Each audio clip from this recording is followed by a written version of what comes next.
for this. Cool. Oh, look. Good evening, bobbers. Good morning, good afternoon, good night. Guten Abend. Hello. He's been possessed by a German squaremeister. German square? Oh, it's Battenberg, isn't it? It is, of course. Of course. I had a thing today, actually, Go with on. Battenberg. Yes. I think we need to decide whether or not we are going to change the spelling of Battenberg or not. Because every time bobbers go onto YouTube, Yeah. it tells them basically that we don't exist because it spells Battenberg as in the cake. Mm. So perhaps the bobbers could let us know whether it's okay to sort of change the U for an E. What do you reckon? I think we could do that. I mean, or we could run with Bob and see where that takes us. Oh, we do like running with Bob. Because essentially sounds like Theresa May's favourite pastime. Bobbing. No, perhaps through a wheat field or something like that. She was once asked whether or not what was her favourite thing or naughtiest thing she'd ever done, and it was run through a wheat field. Crazy. I know. That's the kind of chick she was. Absolutely. Thank God she saw some sense and did something good for the country. And left. Let's not bring politics into No, it let's too not. soon. Let's not. Jesus. What have you been up to this week, Sci-Fi? This week, what have I been up to? A bit of all sorts, really. Yeah. A bit of poetry stuff. I'm getting my website closer to Ooh. launch date. Sci-Fi.com, is it? Or something? SciPiThePoetryGuy.com. Oh, very good. SciPiThePoetryGuide.com. Yeah, coming soon. Coming Don't try soon. Try soon. Don't try now. Coming soon. Okay. And yes, a bit of mill stuff. We've had a few productive meetings. We with the have, mill, yeah, it's going well, and looking very, very positive. It is. Coffee and art in the mill, Exactly. in the mezzanine. Creative art space, and the alternative salts mill, if you like, for the Bradford area. Not You know, alternative, just superior. Okay, yeah. Well, I'll go along with that. Yeah. No, I like Salts Mill, by the way, but It's yeah, very nice. just superior. But this is rougher and more superior in Absolutely. that way. More down to earth, therefore more up in the sky. Yeah. Well, I went out. I was at a wedding yesterday. Yeah. Working a wedding, which was a new one for me. Working behind the bar and watching everybody else enjoy themselves, shall we say? And with Bronte bars. Yeah. I'm grateful for that experience. And lots of other things behind bars this week. It's interesting being behind Mr. the Sleek scenes. is behind bars. Again. It's interesting, isn't it?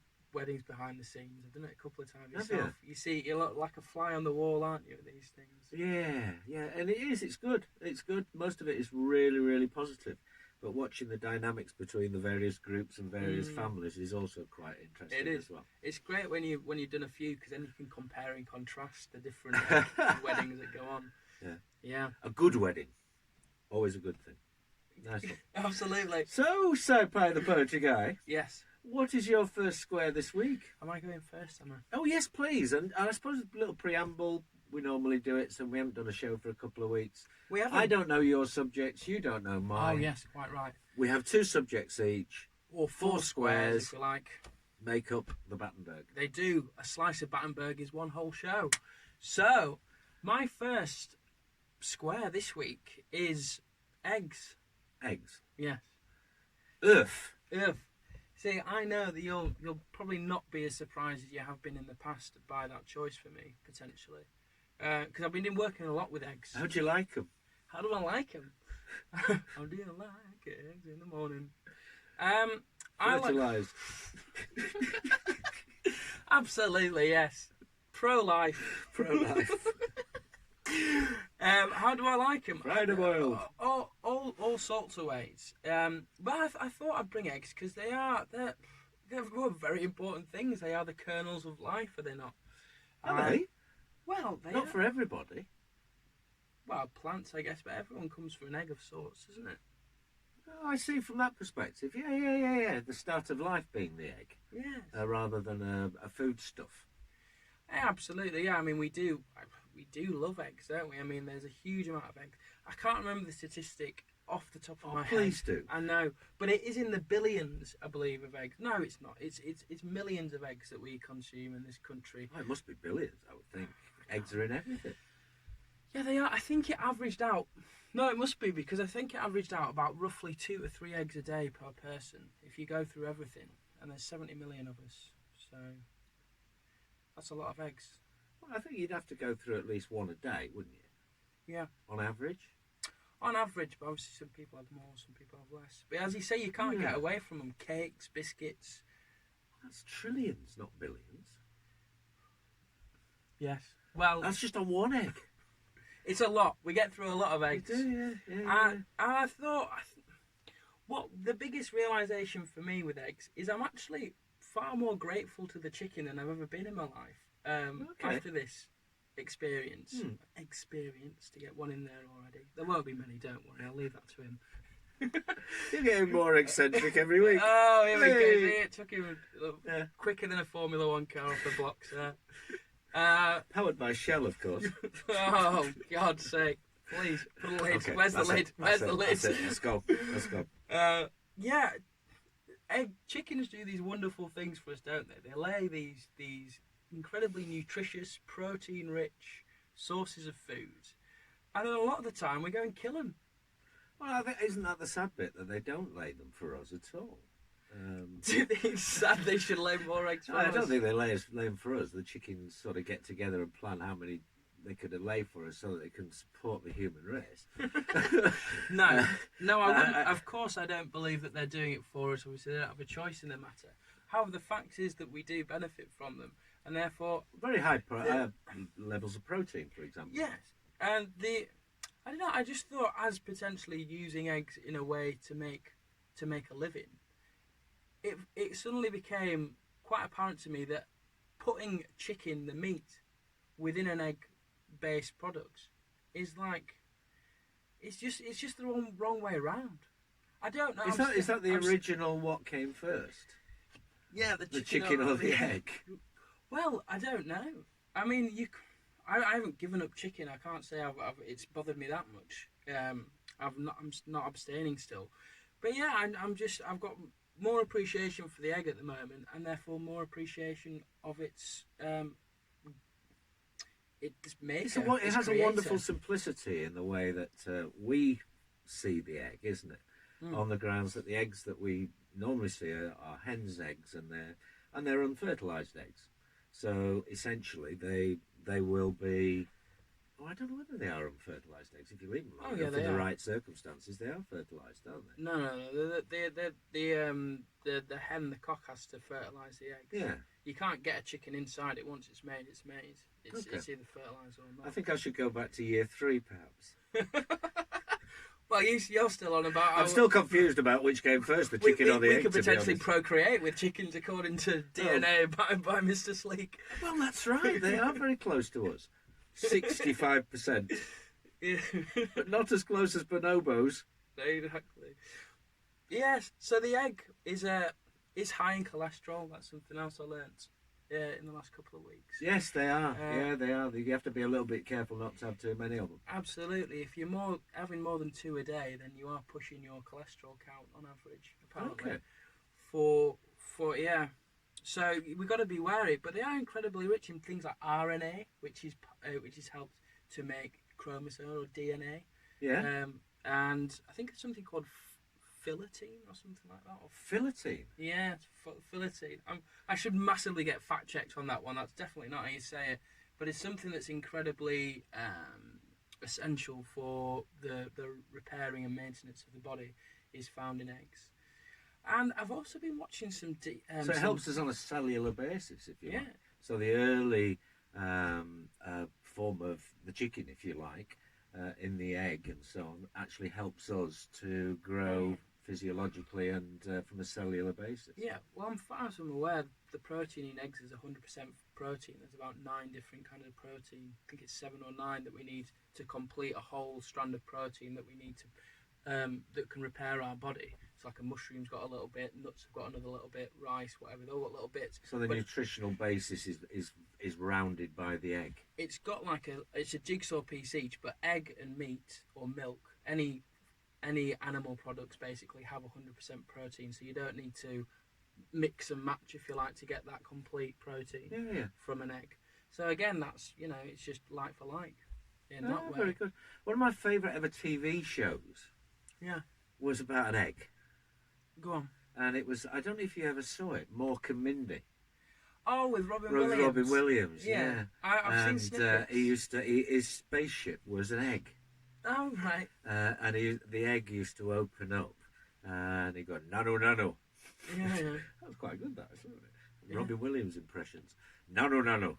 And basically he was called Mork, and he always called back to his home planet. And he was always Mork calling Olsen, Mork calling Olsen. And this sort of egg was sort of had a little aerial or whatever that was sending it off. Yeah. So yeah, eggs. Absolutely. Do you have a favourite kind of egg, Richard? I think to eat, yes. Mm. And it would certainly be a duck egg. Ooh. They Rich. are very luxurious. And I think that yolk flavour of the egg, and certainly in sort of fine dining and so on, it's very fashionable at the moment to put eggs inside things. So when you cut through them, the yolk becomes a sauce, if you like. Yeah. And the duck eggs are just, they are delicious. Yeah, very nice, aren't they? So for those who don't eat eggs out there, I apologise, but it is something that I very much enjoy. Yeah. And eggs are so versatile. I mean, we laughed at the beginning, but fried or boiled, the ones I eat a lot on Slimming World and so on have been poached. Yeah, poached, So as a soft-boiled, hard-boiled. eggs are extremely good for you until you add other ingredients like mayonnaise. Well, mayonnaise is made of eggs. Well, it The egg is, yolks. but I mean, it's also the oil in it and so on becomes very, very fattening. So eggs in themselves as a foodstuff are very, very, very good for you. But in other things, sometimes they're not quite so good for us. Absolutely. We touched on the point you made about people that don't eat eggs, which there are obviously a reasonable number of those vegans. And Getting more and more apparently. Yes, and there were some horrific videos that I saw on YouTube regarding the free rangeness of some hens farms, which is really made me question about when it says free range on a packet of eggs, what does that actually mean? I'd like to visit a farm if I can before, which obviously is very impractical a lot of the time. But yeah, there were some horrific scenes of hens being kept in all sorts of cramped conditions, you know, left to die, left to rot, no sunlight, you know, malnourished. And it doesn't matter, I think, what level of brain activity you think a hen has. They're not. Oh, I think they are sentient. And certainly not too many steps on the food chain away from us. Absolutely. I think they know if you're going to use animal products in any shape or form, there is a very simple test, and that is, how would you feel about it? And if it had to happen to you, how would you want it to happen to you? And I think that whole issues around how you keep animals, how you farm animals, and then ultimately how you kill them is something that I don't think many people find palatable to think about necessarily, but is very relevant in so many ways in the way in which the food chain is made up. We are part of that ourselves, and so are chickens and eggs. Absolutely. And they're, as I say, they're not very far removed from us. So let's treat all animals and everything that we eat with respect and make it sustainable as well. Absolutely. Not in a sort of if you eat a chicken, you need to plant another one. But you get my drift. Yes, and I think that's the sustainable for the species, and also the fact that if we didn't eat chicken, there wouldn't be as many of them. No, and the quality of the egg. If you feed a chicken rubbish and you keep it in rubbish conditions, you're going to get a rubbish egg. And I think that's nobody part wants of it. a rubbish egg. They don't. No, I think that's part of the epiphany, if you like, I had today about what I call this ungratefulness to the chicken that we have. I mean, we really have a take attitude with it. We do. And I take for granted the fact, you know, hens are going to lay eggs regardless of whether or not it benefits us. But from looking at how hens live and what they want, they seem to be very wary of predators. They're very easy to be caught by foxes or whatever, so they like to keep in the shade or next to a fence or something where you know they're not out in the open. And I can see therefore why, like other animals like dogs and cats who sought protection from humans, a chicken would also get that as well. And we saw the benefit when the unfertilized egg comes. It's like, okay, great, I'll look after you if I can eat your eggs. Yeah, And I yeah. think that's a great trade-off. But when you're saying, I'll look after you, give me your eggs, and then I'll kill you at some point as well. Thanks for that, mate. Here's your throat. See you later. It's like, if I was a chicken, I'd be like, that's a bit harsh. I know. It's like, you're protecting me, but you are taking my eggs. Like, that's a fair trade. If you're going to kill me as well for the privilege, I think that's a bit rich. So maybe you're thinking about how you are going to eat more sustainably and also ethically from your own moral compass. Absolutely. I'm having to really think, especially with parts of what we're doing up at Black Dyke Mills, about how chicken's not going to be a part of some parts of the experience, to honour the chicken that's, going to be providing a lot of sustenance potentially for people. Absolutely. So the message from this square is honour the chicken. Honour the chicken. Honour the egg. Be grateful for the chicken. Be Maybe grateful when it dies of old age or something, put it in a soup. But until that time, maybe just let it do the egg thing, and we'll get our protein. What have you that called way. your chicken? Stock. He's a stocky chicken. Yeah, not having a relationship with that one. There we go. Okay, So so eggs. chickens and eggs. Yes. Eggs it is. Yes. So shall I bring my first square? I think that seemed. Well, the good news is we have some bobber representation here. Oh. And I've been spending part of the morning with one of our bobbers who's a little bit disappointed that we haven't. He actually told us that we hadn't done one for more than 2 weeks, one of the Battenbergs. And that's just about the fact it's life, and we try and get together as often as we can, do. don't we? We've been busy. And haven't we? we've been very busy. But the bobber is called Roman. Oh, yes. And I asked Roman, as I was sort of cooking some dinner for the chaps, what he'd like to see on the show. And I said, give me a square. And he came up with this. Okay. And I think it probably because it kind of sums us up a little bit. Mm. And his square, Roman's bobber square, is Banter. All right. Banter. That's good. That's close to Bantams, isn't it? With a little link to the egg. Oh, yes. Bantams to Banter. We'll get on radio too, Oh, you know. come on. We'll climb the ladder. But I was thinking about it in the car on the way over, and basically, what is your definition of banter? I have one, but I think everybody's definition of banter is slightly different. Yeah. On the grounds, if Thomas, for example, my son, if he's 15, and if he goes a little bit too far with something, he's tried to be funny, but it ain't really. Yeah. He'll just go banter. Yeah. Whereas banter for me has always been that sort of light-hearted thing. Yeah. Where you're sort of bouncing off another human being. Yes. I mean, obviously, I'm not as easy to bounce off as I used to be.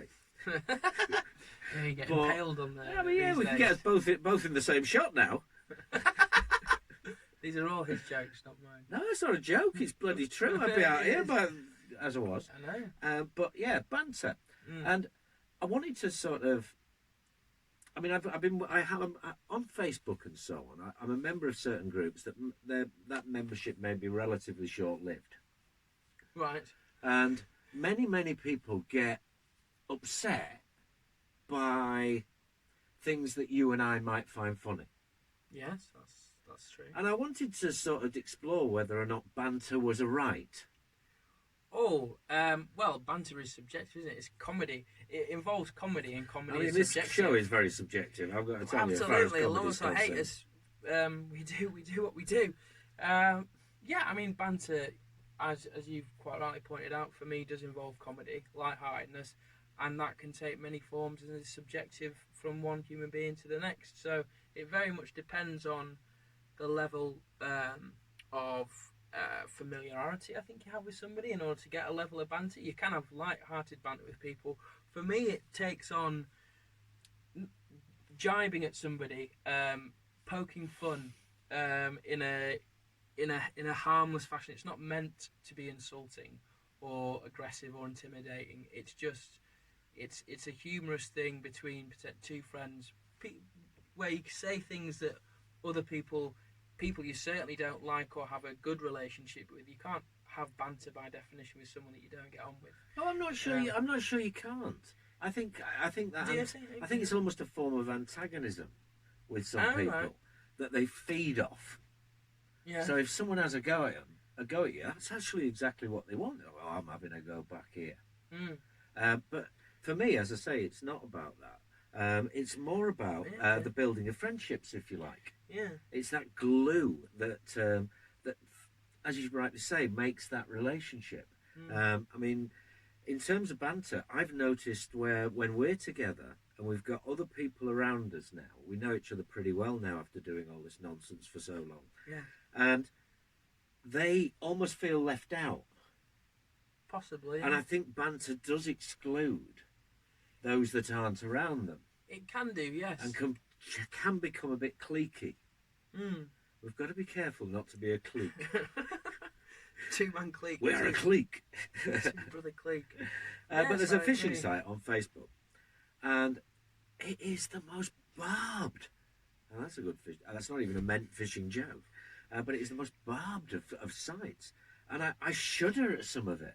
Yeah. Because if you stick your head up above the parapet, you get it knocked off. And yet, the most vicious put-downs get the most likes. Really? And sometimes that it depends how it's delivered, doesn't it? But there is an art of banter. Yeah. There is that deadpan. Yeah.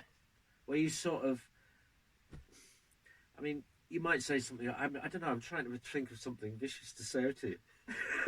Too nice, aren't we? We are too nice, really, for that kind of banter. But I watch it also in the Thackley community, Thackley Cricket Club, rather. The second team that Thomas is now involved in. I'm lucky enough to still be around a sports dressing room, if you like, where you've got that banter going on. And some of it is dreadful, but dreadfully funny. Yeah. Because it's done with a grin. Yeah. And it's done with a camaraderie. And it creates that team building. The team would not be the same without the banter.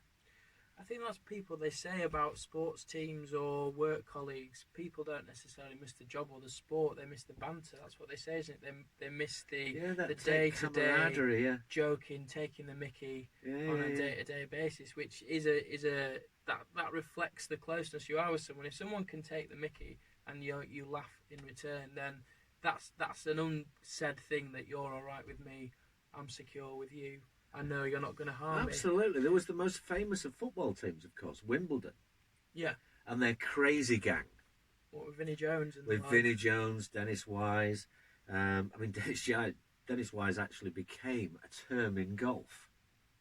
Really? He did.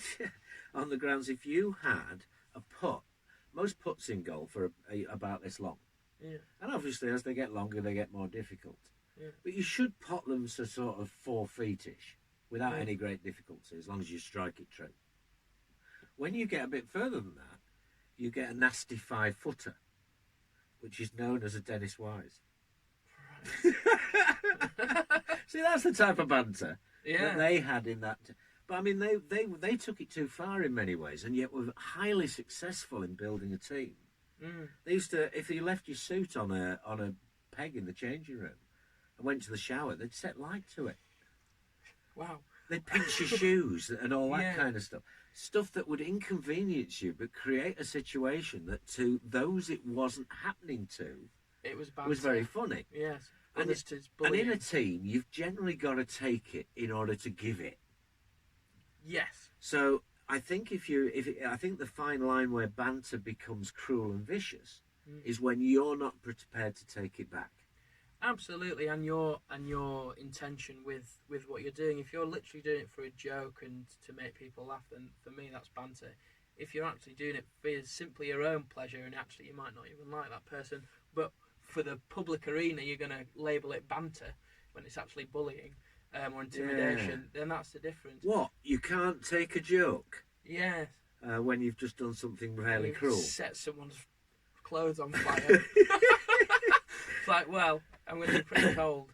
It's interesting, when you were speaking there, it reminded me of this Radio 4 interview that I heard recently, which was about females in the kitchen and how chefing has become, and the amount of banter in there over the last few decades has been horrendous. And women in the kitchen who want to, progress and whatever, just just make a living, have got the real tough end of that a lot of the time. You know, mostly the only female on the staff in the kitchen. Sounds like hierarchical.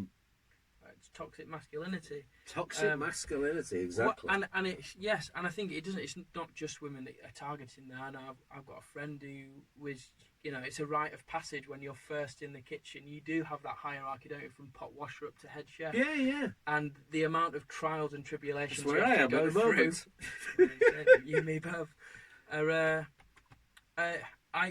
seen as banter, potentially labelled as banter, but are actually, you know, if you look at it another way, are seen as pretty intimidatory and bullish in nature. So yeah, there's an interesting subjectivity to banter, isn't there? There certainly is. There certainly is. Now, I suppose the other thing is that banter is a gateway. Okay. Because if you have the same kind of sense of humour, through your banter, then you generally get closer in other areas of life. So it's a relationship builder, if you like. Yes, I think you can gauge that very quickly. I know my closest friends in life, I've made that comedic, banterish connection with them. And it doesn't have to be about taking the mickey. I've got one very good friend who we just, most of the time, the first 3 weeks we spent together, we just talk absolute rubbish. Talking, you know, complete farcical nonsense. Yeah. Because we very quickly found out about each one another that we really enjoyed living in imagination land and just spieling out this whole fantasy level that very few people could get. And most people are like, what the hell? It'll only be me and you exactly. that will get it. Yeah. I suppose that's the cliquey bit again. But I'm just so shocked that you've got people that... Friends. Friends that find you funny. I call them friends. Excellent. Oh, so well done. Done. Thank you. Yeah, most of them are just. I'm glad it's not just me. You'll be relieved one day. I will. Yes, I'll be relieved of my duties sooner than anything, I'll tell you. So right. Banter. Yeah. I like a bit of banter, and I suppose the square. And thanks, Roman. Yes, thank you, Roman, for getting us to talk a bit about banter. Absolutely. I suppose if banter is a glue that helps in relationships and amuses, no matter how it's put, and also how unsavoury it might be. Yeah, it can be. Some filthy, of the stuff I mean, in terms of banter, Thackley Cricket Club again. The player who plays worst in the team. It's a terrible, archaic thing, but it's funny, and it also glues them together. Is they have to wear this sort of 1950s winceyette dress, floral dress, for the whole evening, because they've performed worse than any other player on the pitch, and there's almost a badge of honour in wearing it now. Yes. They've got beads and a handbag and all sorts. And this is men's cricket. Boot. Absolutely. And many people find it difficult, but for them and for their banter, it is actually quite a lovely thing. Yes, it's the kind of stuff that brings people together. I think at this point in the show, we could encourage other bobbers to suggest a square. That would be very welcome. So absolutely, that one was suggested to me at about 12:30 today, and we're now about 4 o'clock. Exactly, and it just needs to be a word. We don't need, you can give a reason for why you want to bring a square up, but you don't have to. We'd be willing, not willing. We'd be grateful to hear from you. We'd love to hear from you. Don't sound so needy. Oh no. Do you think that was a bit too needy? Well, possibly, yeah. Don't send one in, never mind, we'll do it ourselves, it's fine. Get involved! Nice one. So what's side by the boat to go? What's your second square? My second square is Satnav. Satnav? Yeah. Excellent. Yeah? Yeah. You found your way here then? I did, yes. Without Satnav. Okay. Which is the kind of the point I'm bringing upon. I'm bringing today. Yes. It's the point I want to make. I started a job a couple of weeks ago doing driving for a local takeaway, and my first shift. The Shama, come get your curry and kebabs. And yeah, the shaman, and I came up to first day, first shift, and I'd worn the black outfit that he'd asked me, so I'd got my dress right. Oh, you're one of those ninja drivers. Oh yeah, Yeah, you don't excellent. see me coming, absolutely. I don't actually knock on the door. Pizzas that fast, they're not made yet. I don't. I just walk in, put it in the oven for you. Then. Oh, sorry, curries. It's Not pizzas. Yeah, don't buy pizza. Yes, but I didn't bring a sat navigational system, i.e. a phone these days. My phone had broke, so I had a very basic phone. And he was like, you can't do this job. The two things you need to be a driver is a car and a sat nav. And I knew I didn't have the sat nav, so I'd gone to the garage earlier that day to buy myself an A to Z. And I was looking forward to that. I'm going to do this. A to Z? Yes, I was going to do it old school style. Fantastic. And I did that. I was like, look, I've got this A to Z. It's going to be fine. Trust me. It's going to be fine. I was like, all right, well, you're going to need one for the busier shifts, but okay, fine, this time you can do it. And so, yeah, the order would come through, address on there. I'd be there waiting with my book. He'd be like, right, here's the code, here's the street number, postcode. I'd flip to the back, get me plots, coordinates, whatever, find the place, do me route, and I was fine. Admittedly, it took me probably a minute, 30 seconds to a minute longer than a sat nav. But 30 seconds to a minute? Yeah, is that all? But yeah, not much. Because I know the area reasonably well. So as soon as I found the main road, I just need to find the little street that I'm going up. And I know 75% of the route anyway. So it's not like I'm going blind. And I was absolutely fine. And I'd come back after each delivery and be like, did you do that all right? Was it all right? I was like, yeah, it was fine. He was like, all right. And it was absolutely fine. And I did eventually. I have now got a sat nav. The next day I managed to borrow a phone to cut 30 seconds off your delivery time. Well, this is it, yes. That could be the difference. It could be between a cold curry and a warm one. Absolutely. Or a slightly warmer one. I see Mr. Sharma's point. Yeah. So I did it with the sat nav the next time. I mean, you know what? The first time I put this coordinates in, it told me to go the wrong way. It was like, go left here. And it wasn't left there. It was another 300 yards up the road. And it had got it wrong. And what I've found out as well is that Google doesn't know up Cowgill Lane or whatever it is. So it takes you a longer route. So the point I'm making really is so it could actually save you time. Yeah, I think I've had that happen to me with sat navs. Yeah. They're not the end all and be all. I was enjoying the experience of using my brain, getting that map out, feeling like a scout again, and getting the route. And then when I've looked at my map, having to hold that in my head while I go driving, and it means I've got more awareness on the road. I'm not looking at my sat nav all the time, and I'm not again entrusting all my capacities in a computer, which is what we do more and more of these days. Which you don't want to do. Which I'm really against. I think we've got so much intrinsic ability inside us that we just do not trust anymore, and we're marketed and sold this idea that we need the phone to do everything for us because it's better. And I say bollocks to you, basically. It's not. Well, fair enough. Fair enough. Yeah. I mean, it's a personal opinion. Yeah. I quite like sat navs. Go on, I mean, do you have a voice on your sat nav? I turn mine off because I find them annoying.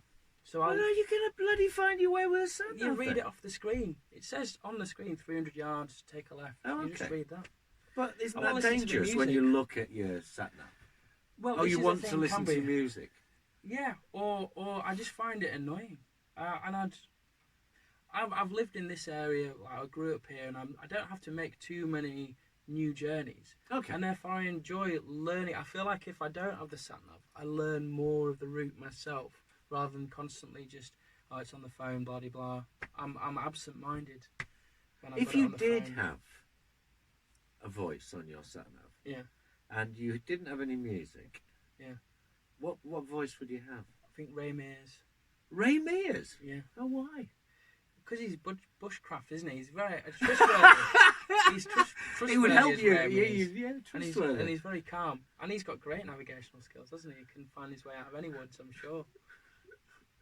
I mean, talking about Banter, I remember one. I can't remember who it was. It might have been Bernard Manning. It might have been like Joe doing his Bernard Manning impressions. And basically, if you went wrong on the sat nav, Tony, turn around, you silly bugger, like this or whatever. It was like a northern comics voice. And he'd go down here 300 yards. And if you get to the bottom, you've gone too far. Yeah. And I can see that that would be highly amusing. Yeah, that's funny. But you may not get your curries delivered quite as quickly. No. Some people have sort of sexy voices, don't they? You can get sort of the Marilyn Monroe. Jessica Rabbit or something. Jessica Rabbit. Could do. Is that one that sort of tickles your fancy? Well, she's the ultimate sex symbol, isn't she? Is she? Yeah. She's a Marilyn cartoon. Monroe. Oh, So- no. Marilyn Monroe wasn't a cartoon. No, she wasn't. But she's kind of got that Marilyn Monroe vibe about her, isn't she? She's that like glittery, glitzy, eyeshadow-esque. Happy birthday, Mr. Poetry Guy. Jessica, if you're listening. That was Marilyn. I think I'd have somebody quite authoritative. Right. I mean, What, Hitler? Ray Mears, he'd sort of go, well, you can go down here and it'll make you feel really good, and maybe you'll see some trees on the right and some trees on the left that you can perhaps cut a few branches off to make your bivvy for tonight. What about Margaret Thatcher? No! She's authoritative. I'd crash my car. I don't No know. U-turning. I don't know, some sort of, perhaps some world leader, a dictator or something, telling me where to go. I don't know. Something that would amuse me for a period of time. Yeah. I don't know, Ministry of Silly Voices or something. Somebody Okay. like a Goon Show one, or sort of, or I don't know, Yeah. silly voice or something that would liven the journey, especially in traffic jams and stuff like that. Yeah. So I got to thinking about Satnav and where we were before what we have now. Yeah.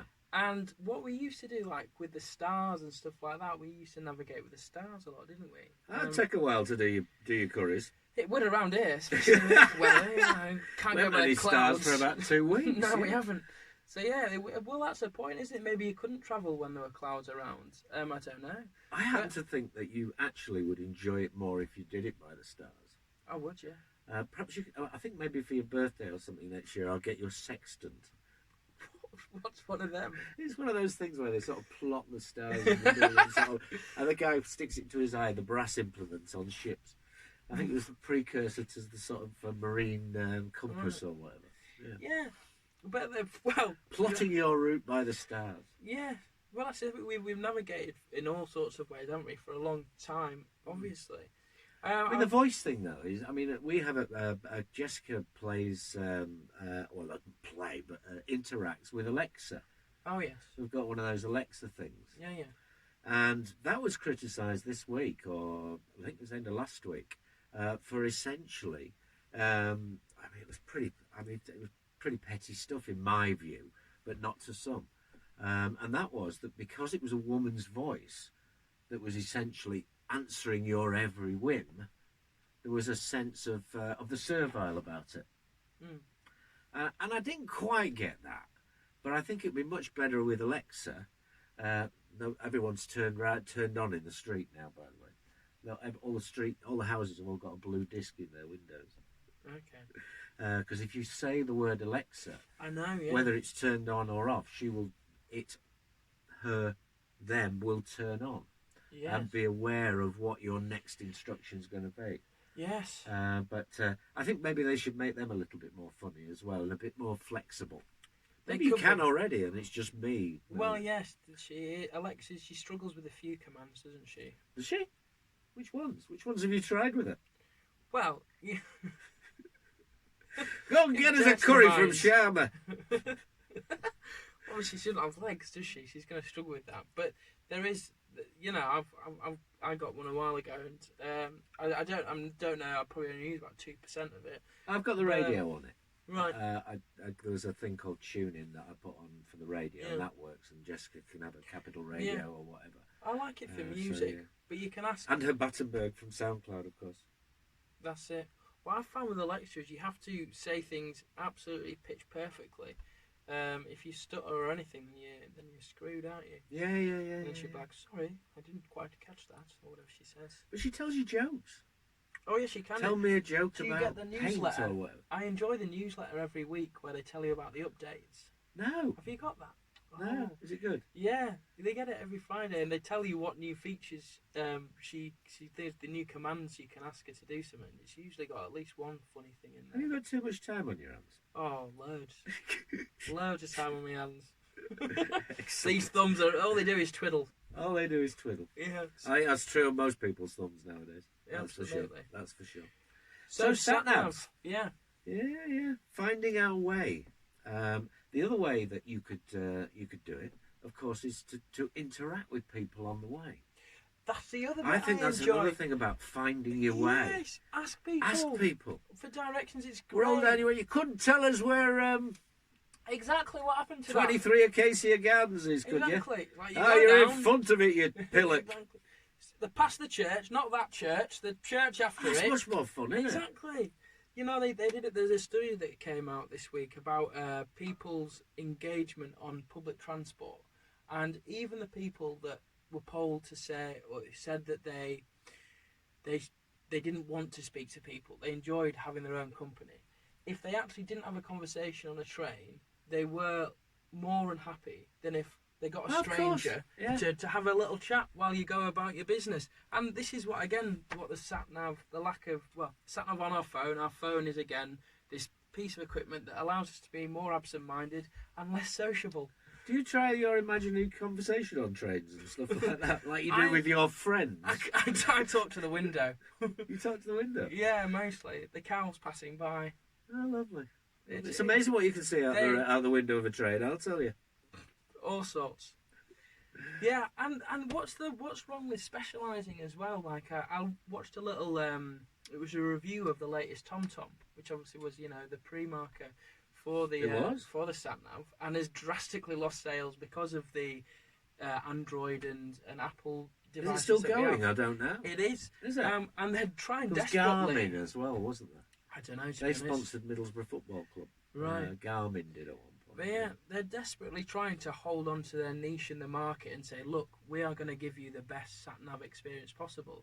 And to be honest, I would happily invest in one of those, because it's like, that is a specialist bit of equipment. Instead of this all-in-one trough of a technology technological device that we have, specialised equipment. Don't use a hammer to watch TV with. Unless there's a screen on the end of the hammer. That's next, isn't it? That's next. Yeah, it's like it's those screens that are inherent. Hammer. Yeah, you just sort of click your fingers and this screen comes in front of you. Or Exactly. whatever. Yeah, it'll happen. Oh, of course. I think we may have just copyrighted it. There's a chance. We've got it. Hammer time. Hammer time. Oh yeah, hammer time. Can't touch this. Nice one. Shall I bring my second square? Yeah, I think so. Have we sort of found our way with Satnavs? I think we may have done. Or got lost? Destination reached. Make a U-turn. Right, my second one for today, and I'm looking at you now. Oh yeah. I'm assessing you now. Are you? Yeah. What do you see? Well, there you go. That's an individual thing, because the square I brought as our final square this week is body language. Oh. Body language. You see what you did there? You went, ooh. What was that? You pulled away from me. Was it because you needed time to think? Possibly. I mean, I was stroking my arm slightly because it's a little bit itchy. But this, I don't know. I don't know what that was. You tell me, I suppose. Well, they reckon, the psychologists reckon that between 50% and 70% of our communication is body language. Now, most people would see that as sort of gestures or whatever. But body language is actually a science. And it's a science of kinesics, or kinesics. Right. And what it is a way of communicating non-verbally. Yes. And we all do it at every moment of our waking life and sometimes in our sleep. Mm-hmm. And we do it for more than half the time that we are communicating. Some of it is conscious, some of it is unconscious. So you can actually have an unconscious reaction that actually communicates itself to other people on the grounds you didn't mean to sort of get that over to them. And yet we use body language or kinesics in every single interaction that we have, whether it's explaining things with our hands, whether it's affirmation by moving our head, or raising our eyebrows in surprise. Yeah. Well, it's impossible not to. Purely and simply holding eye contact is a form of body language. It shows you're interested. It is something that can be translated to the other person or persons around you as a form of communication. Yes. And it's one that we don't take into consideration as much as we should do.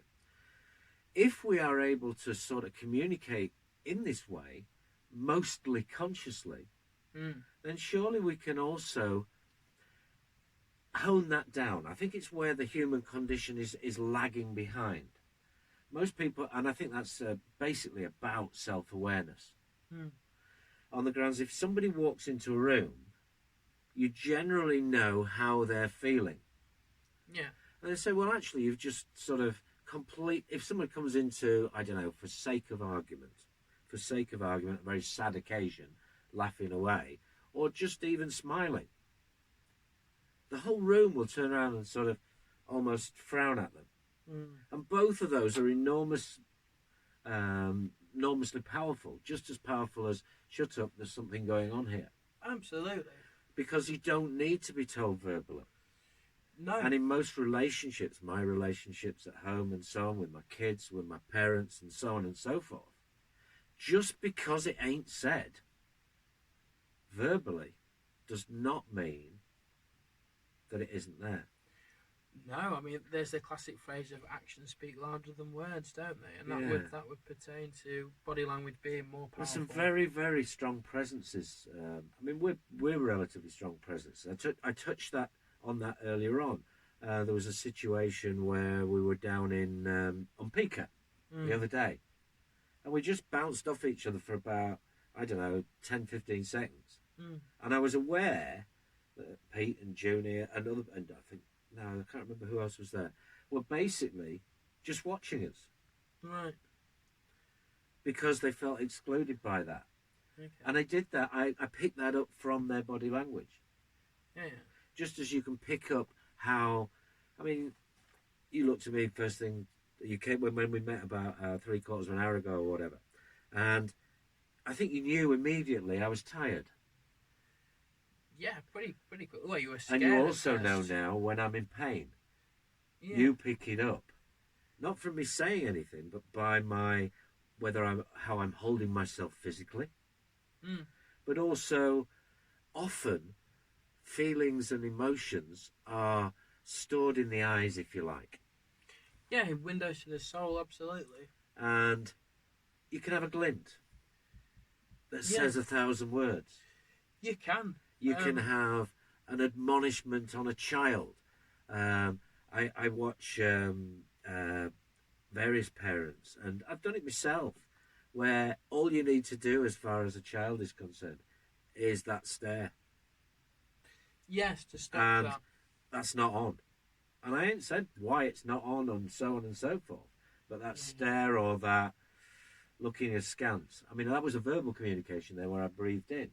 But breathing, again, is also a form of communication. If somebody is breathing very sharply, then they may be either very excited or very tired or whatever. But you haven't said anything, but you've actually communicated exactly how you are feeling, purely and simply by your presence.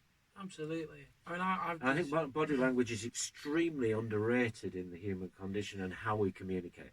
Yes, I did sales for quite a long time and was taught a reasonable amount of body language to pick up on, and how people, like when I did the door-to-door stuff, because obviously when you're on the phones you can't see anybody, but with the door-to-door stuff, well, when we're on the phones, interesting enough, we always talk You've to come a long way from door-to-door stuff, haven't you? God.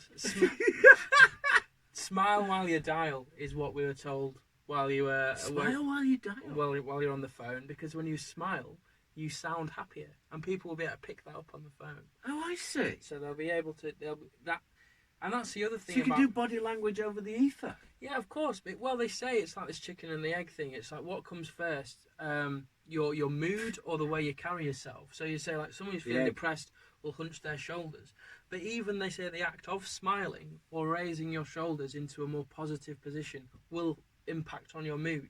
The situation is exactly the same, but your body will react to the fact that you're in a more positive position. Therefore, the chemicals will affect you in a different way, or there'll be more of one such chemical or the other. But I was taught in sales things like when people are at the doors and you knocked on the door and you've just seen them. First of all, step back so you're not right in their face, but also you can't start to really talk to them properly until they've lowered their shoulders, because they're usually at the door. Some strangers just at the door, never met them in life, and they're there kind of peering around. They've got the hand on the door. They're tense. They're still like sort of in that fight or flight mode. Does this still happen to you? All the time. Until you've made a joke or done something in order to relax them, they will not go like this, and they'll be waiting to get the conversation over and push that door in your face, basically. Yeah. And you'll notice it as soon as you've done something where they're like open to the conversation. They'll go bang, and the shoulders will relax. And there's things like that. It is fascinating how a lot can be known from body language. I mean, people walking out, that's the biggest sign of body language, isn't it? That they don't want what you're doing. You don't. I mean, I'm guessing that you don't get told particularly that somebody is unhappy that you've taken 4 hours 25 minutes due to the A to Z being wrong. I mean, but you can tell when you open a door, can't you? You know whether or not they want to chat. Yeah. You know whether or not they just want to take their food and get to their family or a TV show or whatever. Yeah. So impatience and patience is also very much part of the body language communication system. And the interesting thing is, I mean, obviously with a takeaway thing, you're just giving people their food. It's like, I'm not just staying for a chat. Well, I'm obviously enjoy your food, but that's something different. But you can tell whether they're pleased to see you because they've been looking forward to their food, or they're pissed off because they've had a long day. It's been a long time coming. Yeah. And people may not say anything in those circumstances. And that's the point I was just about to make. It's people will never say, like on the phones or whatever, people will show you with their body how they're feeling. Like they'll be at the door wanting to close it, and you can see them literally trying to open the door. You can see that they don't want to speak to you. Their body is saying, I don't want to speak to you. Yeah. But they will say, oh, my dinner's getting cold, or I've got someone coming round, or I don't have any money, blah, blah, blah, blah. So the mouth is a wonderful... It can completely detach itself from what the body's saying or what absolutely. Is saying. And very many people, I mean, we all generally know when we're being, after a while, when we're being spun a yarn, if you like, or somebody is essentially trying to get one up on you. It's like the banter thing. If it's done with you can be deadpan about it, but if it continues as deadpan, and it continues, you know full well that, I mean, it's that interaction between the verbal and the body communication. We say it's between 50 and 70% body, which is why I would urge people to study kinesics, because it will give you a much greater understanding of exactly how you are interacting yourself with others, and how your personality and what you are feeling at that given time is not actually hidden. No. It's right out there. Yeah. And if somebody's struggling, how often do you know when somebody's struggling? How often do you say, are you all right? Because of the way in which somebody is communicating. Yeah. And that is purely and simply an affirmation, because you already know for sure that something is wrong. Yeah, the verbal merely explains that. So if somebody, and it doesn't need somebody to limp into a room or whatever to know that they are hurting or struggling. It's often just that feel. And it's also why when one person within a group is essentially very unhappy with a situation, whether or not they say anything anyway, they are still very affecting of the atmosphere within that group. Yes, and it's usually never unnoticed, is it, as you said? And often the person who is not picking up on all that is actually often the instigator of issues, because they feel left out rather than perhaps, because they feel on the outside, they don't feel part of it because they're not reading things the same. So I think to essentially teach communication and teach language in the way that we do, we teach all our kids how to speak, for example. Yeah. What do we do before they speak? We rely on not just them shrieking the place down, but on everything else about them, whether they are happy, whether they are comfortable, Yeah. whether or not they're ecstatic, whatever. It's easy to tell from the body situation, but often we need this affirmation that what we've actually picked up is true. And if we studied this more, and it became much more part of the teaching of our children to communicate verbally, I think that the world would get on a lot more. Because at the moment, body language tends to create more havoc than it actually solves, unless you have taken the time to actually understand and get to know somebody. At which point their body language becomes very easy to read. Yes. Yeah. You need, in order to make that read, you need to have spent enough time with people to have, if you like, a gauge of what they are. What's their happy phase? What's their sad? You can't make that judgment without knowing what their good day is, or 5 out of 10, or and what's up and down from that. Yeah. So and being open to all forms of communication. Yes. Don't just wait to be told. Pick it up, and if you're not sure what you've picked up, ask. Absolutely. Because that information is already there, and I think it's perfectly reasonable to say, well, something's not right here. What exactly is wrong? Yes. And can I help? Or just share, please. Absolutely. And share verbally, and then next time you'll pick it up as the right way, if you like. Yes, and just because you know that someone's upset, that definitely doesn't mean you know why they're upset. You can get that completely wrong, can't you? Yeah, just to clarify exactly body language before we finish. Body language includes facial expressions, gestures, eye movement, and the use of space. Now, the use of space is quite an interesting one, because some people, no matter how large or small, fill that space. Yeah. Some shrink away, even in a public situation. Yeah. And that might take the form of making themselves smaller. No eye contact. And no eye contact. That's another classic. Lack of engagement in the conversation. And people have a right also to shut down that body People don't communication. Have to say anything if they don't want to. And I think that's where being on your own and enjoying your own company is perhaps taking a rest, not just from the verbal jousting communication or whatever that we all go through. And I'm absolutely clear on this. I'm very much a verbal communicator. You wouldn't have guessed, Bobbers. And yourself. Well, I think we also try and pick up on both. Yeah. And perhaps that's because we're interested. And I'd urge more people to be interested in kinesics, in the study of body language, because I think it will help. And I think certainly as we go down the millennia towards our ultimate destruction as a human race, it'd be nice that we actually made an effort to understand each other. And the use of body language and the understanding of body language, I think, is something that's very important for the future. Absolutely. Nice one. So, Pay the Poacher Guy. Yes, Mr. Sleek. I've got something I'd like to say, and that is I'd like to say Happy Father's Day to my dad. Oh, I'll say Happy Father's Day to mine as well. Continued good health, and I hope you have a smashing day, and I hope to see you again soon.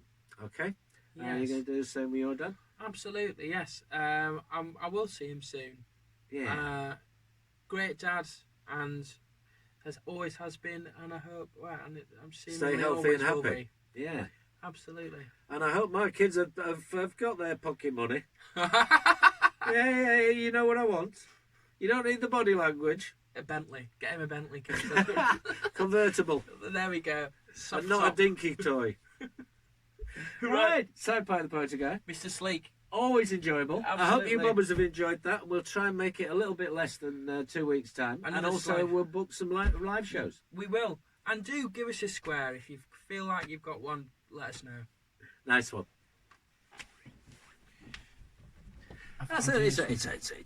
It's fine. I'm an old man. I can get up.